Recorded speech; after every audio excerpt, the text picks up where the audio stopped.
Welcome students. In our new video, Standard 7th, Subject History, Chapter number 9, The Maratha War of Independence. Student, this is our first video. Okay students, let's start to this chapter. After the death of Chhatrapati Shivaji Maharaj, the Marathas fought with great valor with the Mughals under the leadership of Chhatrapati Sambhaji Maharaj. Chhatrapati Rajaram Maharaj and Maharani Tarabai to protect the Swaraj. This long war that lasted for 27 years is called the Maratha War of Independence.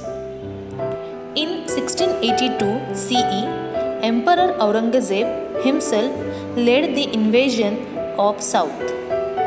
Even then, despite enormous difficulties, the Marathas emerged victorious in this struggle. This war is an exciting and glorious period in the history of India. In this chapter, we are going to learn about this War of Independence.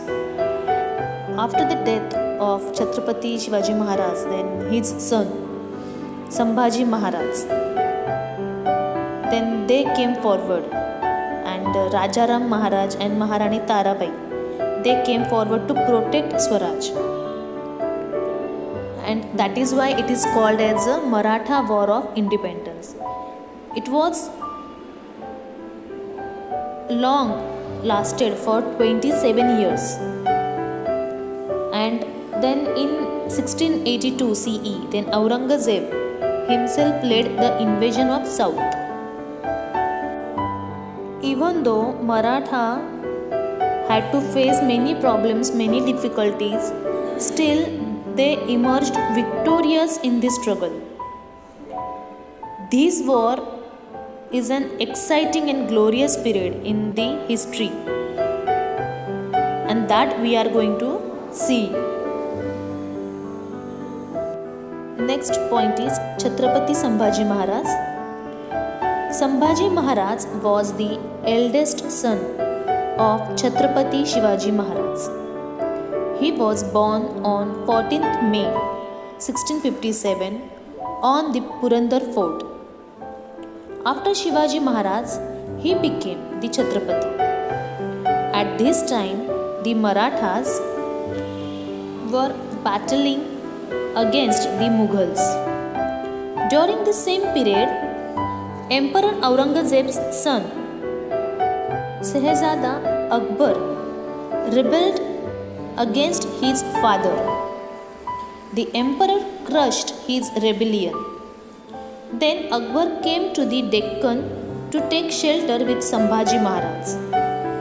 Then the emperor himself descended on the south in 1682 CE to vanquish Akbar. He had with him a huge army and a powerful artillery. He asked the Siddhi of Janjira to undertake an expedition against the Marathas. He also won over the Portuguese to his side.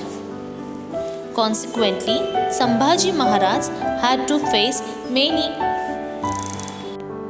adversaries at one and the same time. The reign of Sambhaji Maharaj marks the first chapter of the Maratha War of Independence after Shivaji Maharaj. Shivaji Maharaj had given him excellent education in civil administration and military campaigns. Sambhaji Maharaj had begun to take interest in the administration of the state and the command of the army from the age of 14 years. While he was still a prince, he had led attacks on many territories of the Mughals and the Adil Shah. Then French traveller Abbe Carey says about his battle skills, even though the prince is young, he is courageous and brave like his father was famous for. When Sambhaji Maharaj became Chhatrapati, the war with Mughals became fiercer. Aurangzeb wanted to occupy regions from Kabul to Kanyakumari and create a grand unified Mughal empire. His dream was to destroy the Maratha state completely using his military and financial prowess. But Sambhaji Maharaj shattered his dreams with his bravery and military skills. Troops of Maratha army attacked many of the Mughal territories. Though the emperor's generals tried very hard for a long time, they could not win the Maratha fort of Ramshes near Nashik. Thus, Sambhaji Maharaj's valor brought Aurangzeb to his knees. Once he removed his turban in frustration and threw it on the floor. He made a vow that until he had vanquished Sambhaji, he would not wear his turban. Sambhaji Maharaj had rendered Aurangzeb helpless to this extent.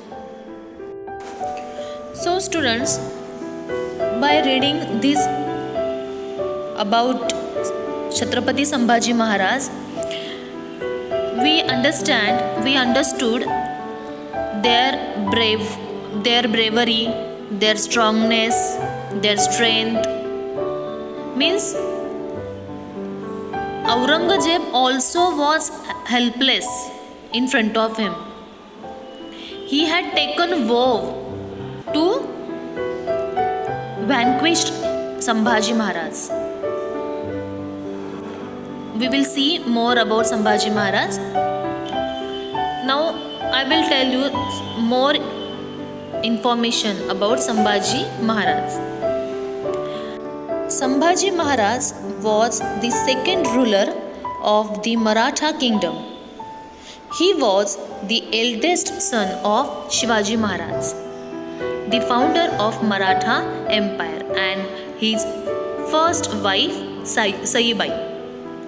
He was successor of the realm after his father's death and ruled it for 9 years.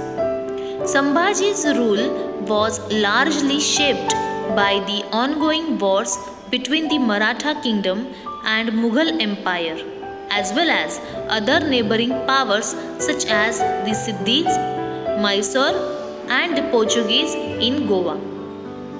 In 1689, Sambhaji Maharaj was captured, tortured, and executed by the Mughals.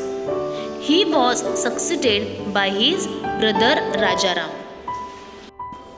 He began his military campaigns against neighboring states. Historians have been quick to note the distinction between the more tolerant practices of his father Shivaji and the more pragmatic and brutal practices of Sambhaji.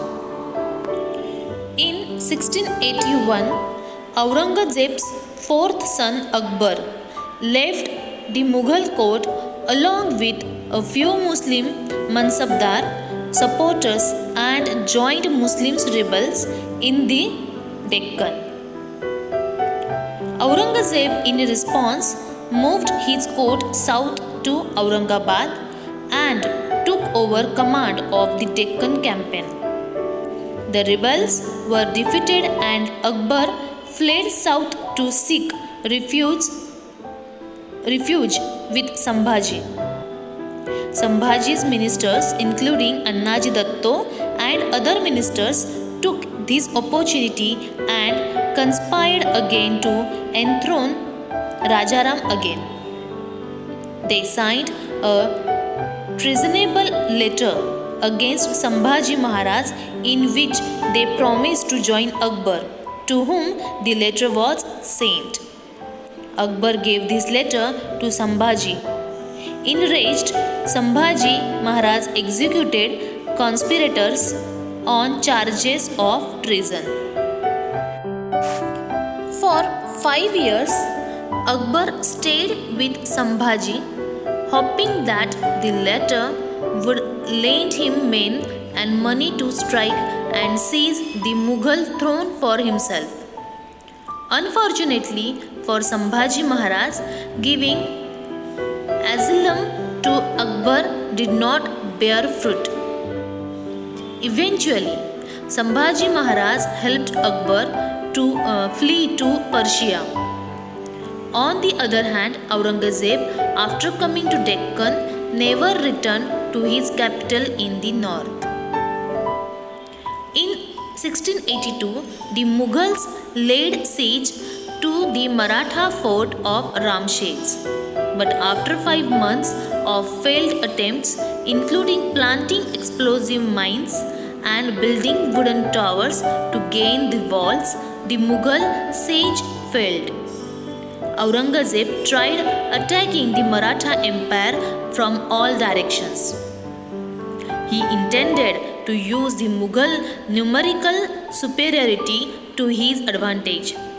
Sambhaji Maharaj had prepared well for the invasions and the Maratha forces promptly engaged the numerically strong Mughal army in several small battles using guerrilla techniques.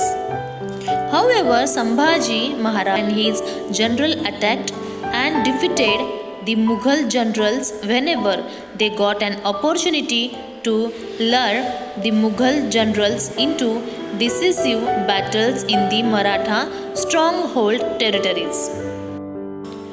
Sambhaji Maharaj had devised a strategy of minimizing the losses on his side. If there used to be an opportunity, then the Maratha army attacked decisively. If the Mughals were too strong in numbers, then the Marathas used to retreat. This proved to be a very effective strategy as Aurangzeb's generals were not able to capture the Maratha territories for 3 years continuously. He then decided to attack the Maratha capital Raigad fort directly from the north and the south directions. He made a pincer attempt to surround the Maratha capital that led to Mughal invasions of Konkan in 1684. The Mughals were badly defeated due to the Maratha strategy and the harsh climate of the region. These failures forced Aurangzeb to look away from the Maratha Empire and search for success against the Qutub Shahi dynasty and Adil Shahi dynasty. Under Sambhaji Maharaj 1680 to 89, the Marathas ranged up and down western India. Students, I hope you understand till here. Further part we will see in next module. Till then, thank you.